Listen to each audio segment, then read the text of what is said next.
Anabolic beat.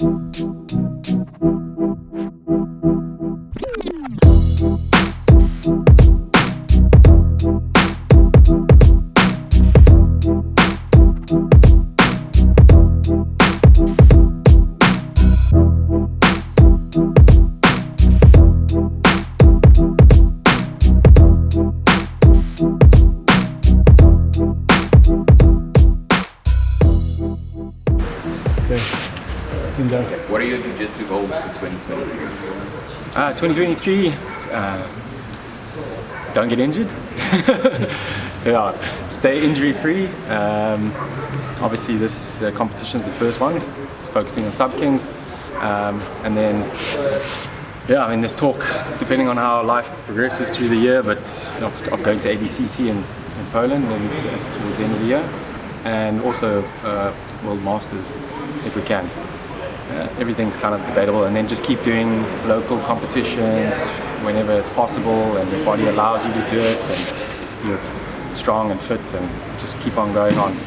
Yeah, that's 2023 for me, hopefully, is as I did last year actually. I try to do as many competitions as possible last year, but then just had an injury last year with tearing my bicep, and but then shortly thereafter got back to competing 2 months later. So when you fall off the horse, just get back up on it again. You know? That's 2023 for me, hopefully. How different is your approach to competition now as opposed to 5 years ago? 5 years ago, I think I hit a bit of a kind of nervous lull at some point, somewhere around purple belt. Probably got getting my ass handed to me a couple of times by the Angolans, and just I don't know, just the whole concept, the whole idea of it just made me super nervous. And then, you know, you start to realize that your competitive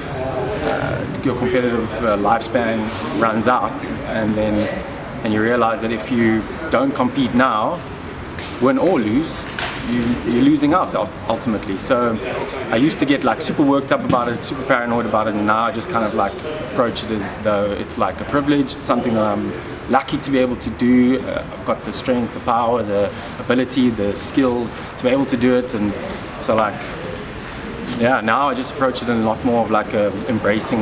I just embrace it now. So yeah, I think that's the difference. I used to be very nervous. As a white belt, you're not nervous. You're well, it's just for fun, you know. And then it gets a little bit more serious as blue and purple.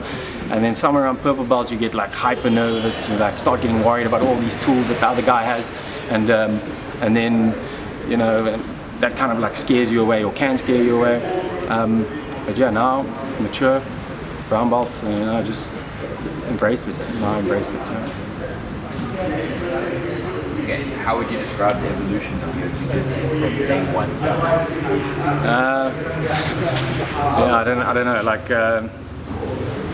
I came in here. The first day I ever walked up here, I was just strong guy lifting weights, doing CrossFit type exercises, done half marathons, and played various sports. So I was tough, and the big mistake that tough guys make is they think that that's sufficient. You know, that being tough is okay and that'll get you by. And then you roll with the 60 kg purple belts and you're 80 kilograms, and they just mop you up. So I came in here with this very driving, power related jiu-jitsu. I obviously got pushed around a bit and started to realize how much technique matters. So you know, that was the early days. It was just power through things, power through everything. And now, okay, it might seem like I'm still doing that, but now I focus on the technique. A serious injury will also make you hold back a little bit. I've had a couple of those where you start to realize actually focus on the technique, focus on getting the technique right. But yeah, I've had a pressure game, and I still focus on having a pressure game. So yeah, not much has changed like that.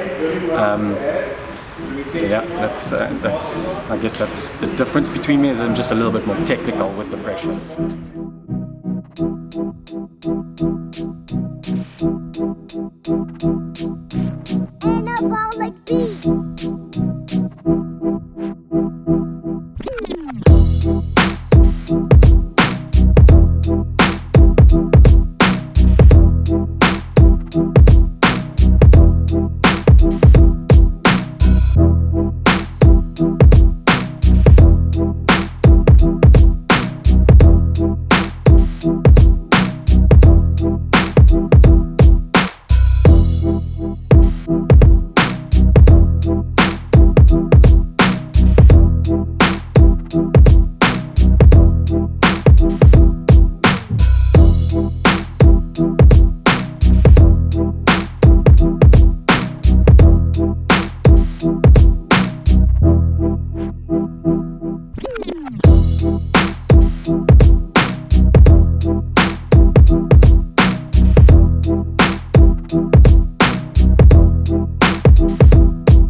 Put in a nutshell. Are you motivated by getting yourself a shot at the welterweight title, or are you just keen on competing? Definitely keen on competing. In terms of the welterweight shot, yeah, I mean, so I in the last the first 8 man that I competed in, I fought against Brandon, and I was hyper nervous. It was the first time being on that stage, and yeah, I mean, I came out guns blazing, and it was a full 10-minute fight, and then I had to recover, and I fought Reese in the second fight, and in the first 3-4 minutes of the fight, as far as it seems, I was dominating, and then just having the 10-minute fight, having the 4-minute fight, or 4 minutes in, or whatever it was, I really just hit a wall. And so yeah, I don't know if it's the altitude that really gets you after going for that amount of minutes at the pace that I go at, because it's half my fault. I mean, I'm not pacing myself at all. But on that 8 man, if there was anyone who was going to beat Jordy, I know he was my teammate, but anyone who was going to beat him was going to be me. Yeah, otherwise, I mean, he is such a tough competitor. So yeah, I'd like to keep doing this for as long as possible. So yes, compete, but I want to do it at the top as well. I want to be considered one of the best, and if I can actually hold the title as one of the best for a period of time, then that's something that definitely motivates me. I don't focus on it day to day, but it's definitely something that it's just something to be motivated by. How would you describe the competition ethos of your team, Enzo Gracie? Competition ethos. Yeah, we have a technical team. We got a small group of guys who are very focused on developing. We've got a coach who's very hyper focused on technical ability in Kurt.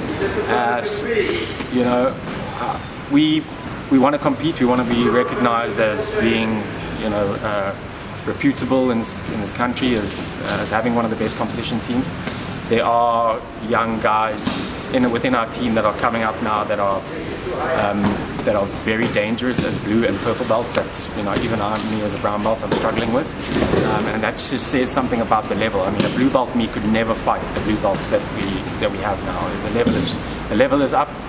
So yeah, if there's anything that I think that our ethos is that we must develop the game, definitely, and we must also just raise the standard. That's something else. So we've got excellent blue belts, we've got excellent purple belts in Jordy and Connor, and Cara, and if our ethos is anything, it's develop the game, you know, and a high standard. Keep it at a high standard. You don't want to walk into a gym in another country or in another city and just be like, and then push you around, or the lower belts push you around. We've had that before. We see what it's like when a guy comes in here, he comes from Europe, and like he's a purple belt or a brown belt or something like that, and like our blue belts are moving them around, you know. That's you want a high standard. So yeah, maybe the ethos is just keep a high standard. I think if I can boil it down to one thing, nothing. You know? How did you get the name the Night King? That's actually a good question. So it's got a funny story. When I first started training, I used to cut my hair like bald and with a zero.